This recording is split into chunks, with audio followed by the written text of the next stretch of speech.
மக்களே வணக்கம். எல்லாரும் எப்படி இருக்கீங்க? ஒட்டுமொத்த இந்தியாவும் ரொம்ப ஆவலோட எதிர்பார்த்துட்டு இருக்கிற ஒரு நாள் எது அப்படின்னு கேட்டிங்கன்னா, புதிய பாம்பன் பாலம் எப்போ வந்து தன்னோட சேவையை ஆரம்பிக்கும்? இதில எப்பப்பா ட்ரெயின் விடுவாங்க? நாங்க எப்போ ட்ரெயின்ல போறது? அப்படின்னு தான். ஸோ அந்த ஒரு நாள் எந்த நாள் அப்படின்றது நம்மளுக்கு தெரியணும்னா, இப்ப நம்ம பார்த்துட்டு இருக்கோம் பார்த்தீங்களா, அந்த புதிய பாம்பன் பாலம் அதோட தூக்கு பாலத்த தூக்கி டெஸ்ட் பண்ணிட்டு இருக்காங்க. இந்த டெஸ்ட்ல இது பாஸ் ஆகணும். முதல்ல அந்த செங்குத்து தூக்கு பாலத்த தூக்கியிருக்கிறாங்க. ஸோ இந்த வேலை வந்து ரொம்ப சூப்பராவே நடந்திருக்கு அப்படின்னே சொல்லலாம். கண்டிப்பா இது ஒரு வரலாற்று சிறப்புமிக்க நிகழ்வு தான்.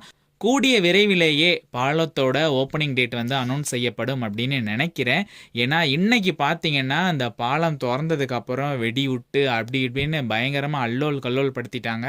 ஸோ எல்லாருமே பயங்கர ஹாப்பியா இருக்கிறாங்க. ஸோ கிட்டத்தட்ட பார்த்தீங்கன்னா, பாலத்தோட ஒட்டுமொத்த பணியும் வந்து முடிஞ்சிருச்சு அப்படின்னே சொல்லலாம். சீக்கிரமே இந்த பாலத்துல நாம ட்ரெயின்ல போறோம்.